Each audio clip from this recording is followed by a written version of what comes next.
Hello student, welcome to our social science class. Today our topic is resources. It is our first chapter in geography. First we discussed about the definition of resources. Student, you know that resources is anything that satisfy our need and available in our environment is called resources कि कोई भी ऐसी चीज़ जो हमारे need को satisfy करती है और हमारे इन्वायरमेंटल के अंदर अवेलेबल है वो क्या कहलाएंगे, रिसोर्सेज कहलाएंगे। जैसे फॉर एग्जांपल जैसे हमारे रॉ वुड है और जो हम फॉरेस्ट से मतलब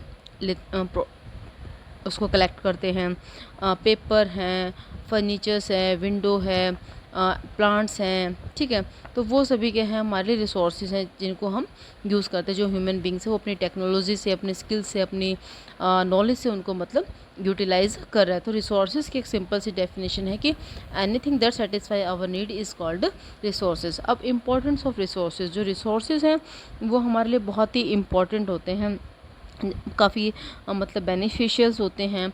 और जो ह्यूमन बीइंग है वो अपनी नीड के अकॉर्डिंग इनके अंदर मॉडिफिकेशंस करता है, उनको यूटिलाइज करता है। जो रिसोर्सेज हैं उनके यूटिलाइजेशन से ही हम उनके यूटिलाइजेशन को देखते हुए हम बता सकते हैं कि कोई जो कंट्री है वो कितना मतलब इकोनॉमिकल वेल्थी कंट्री है, ठीक है।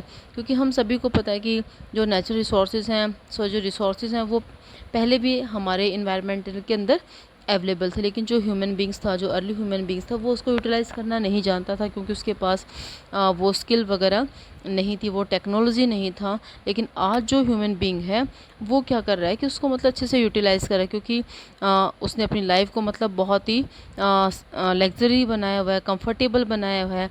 और वो जो इन्वायरमेंट है उसके अंदर मतलब नेसेसरी मॉडिफिकेशंस करके अपनी टेक्नोलॉजी से, अपने स्किल से उसको मतलब अपने अकॉर्डिंग यूज़ कर रहा है, ठीक है।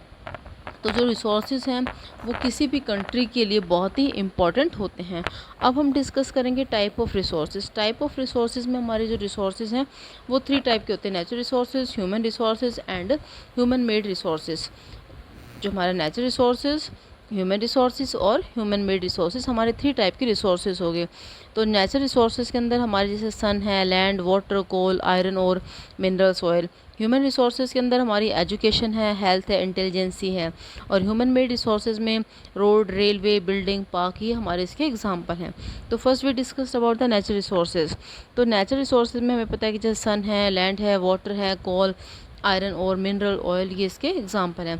तो natural resources are those resources that are drawn directly from the nature and use without much modification. मतलब वो रिसोर्स जिसको हम नेचर से डायरेक्टली ऑब्टेन करते हैं और उनमें ज़्यादा मतलब कुछ चेंजमेंट नहीं करते और उसको हम यूज़ कर लेते हैं। मतलब दो resources that are obtain directly from the nature and used without much modification is called natural resources. जैसे the air we breathe, the water we drink, the soil in which we grow plant and minerals we use to satisfy our different need are the natural resources of the earth.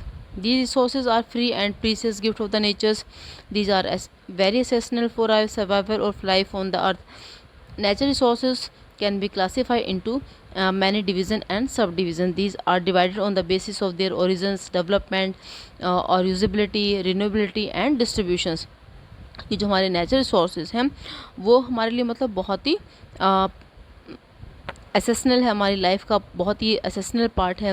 Nature से हमें free gifted है और precious gift हैं हमारे nature से, ठीक है। और हमारी लाइफ के लिए बहुत ही सर्वाइवल बहुत ही इंपॉर्टेंट है सर्वाइवल के लिए।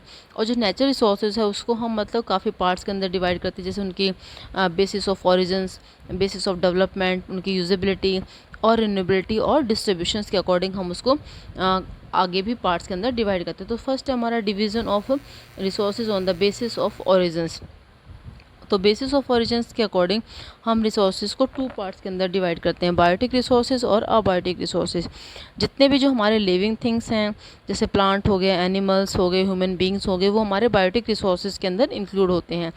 ये हमारा नेचुरल रिसोर्सेज का जो ऑरिजिन्स के अकॉर्डिंग उसको हम 2 पार्ट्स के अंदर डिवाइड करते हैं। बायोटिक रिसोर्सेज में हमारे लिविंग थिंग और अबायोटिक रिसोर्सेज में हमारे जितने भी नॉन लिविंग थिंग्स हैं जैसे मिनरल्स हो गए, रॉक्स हो गए, ये सभी हमारे सॉइल हैं, ये हमारे अबायोटिक रिसोर्सेज के अंदर होते हैं। अब जो नेचुरल रिसोर्सेज हैं उनका basis of stage of development and usability के अकॉर्डिंग हम उसको 2 पार्ट्स के अंदर डिवाइड करते हैं। डेवलपमेंट और यूजिबिलिटी के अकॉर्डिंग से हम 2 पार्ट में डिवाइड करते हैं। जैसे इसमें है एक्चुअल रिसोर्सेज और potential resources. Actual resources are those resources whose quantity is known, कि वो रिसोर्सेज जिसकी क्वांटिटी के बारे में हमें पता है और एट प्रेजेंट हम उसको यूटिलाइज भी कर रहे हैं प्रॉपर ढंग से, वो हमारे क्या हैं, एक्चुअल रिसोर्सेज हैं। जैसे copper deposit of Khetri in Rajasthan है, cold deposit of Ruhr region in Germany है, और दक्कन प्लेटो के अंदर हमारी जो ब्लैक सॉयल है।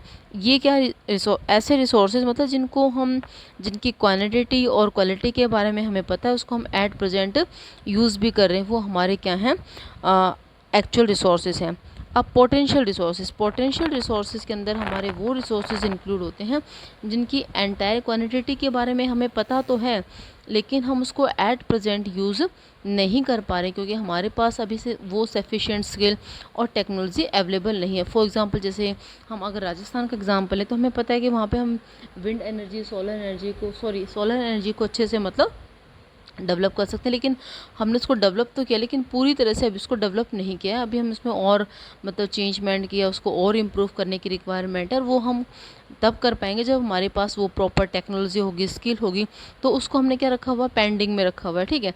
तो पोटेंशियल रिसोर्सेज के अंदर वो रिसोर्सेज इंक्लूड होते हैं जिनकी एंटायर क्वांटिटी के बारे में हमें पता तो होता है, लेकिन हम उसको एट प्रेजेंट अच्छे से यूटिलाइज नहीं कर पा रहे हैं, ठीक है। जैसे हमारा जो कोस्टल एरिया है वहाँ पे विंड एनर्जी को हम अच्छे से डेवलप कर सकते हैं, लेकिन हमारी मतलब टेक्नोलॉजी की वजह से अभी हमने उसमें कुछ इम्प्रूवमेंट करना है, तो उस वजह से उसको डेवलप हम इन फ्यूचर कर सकेंगे, ठीक है। तो पोटेंशियल और एक्चुअल रिसोर्सेज के अंदर डिफरेंस क्लियर हो गया। आई थिंक आपको चैप्टर समझ में आ रहा होगा। नेक्स्ट वीडियो के अंदर जो हमारे नेक्स्ट इससे रिलेटेड जो टॉपिक हम वो डिस्कस करेंगे। इस वीडियो में इतना ही। Thank you student.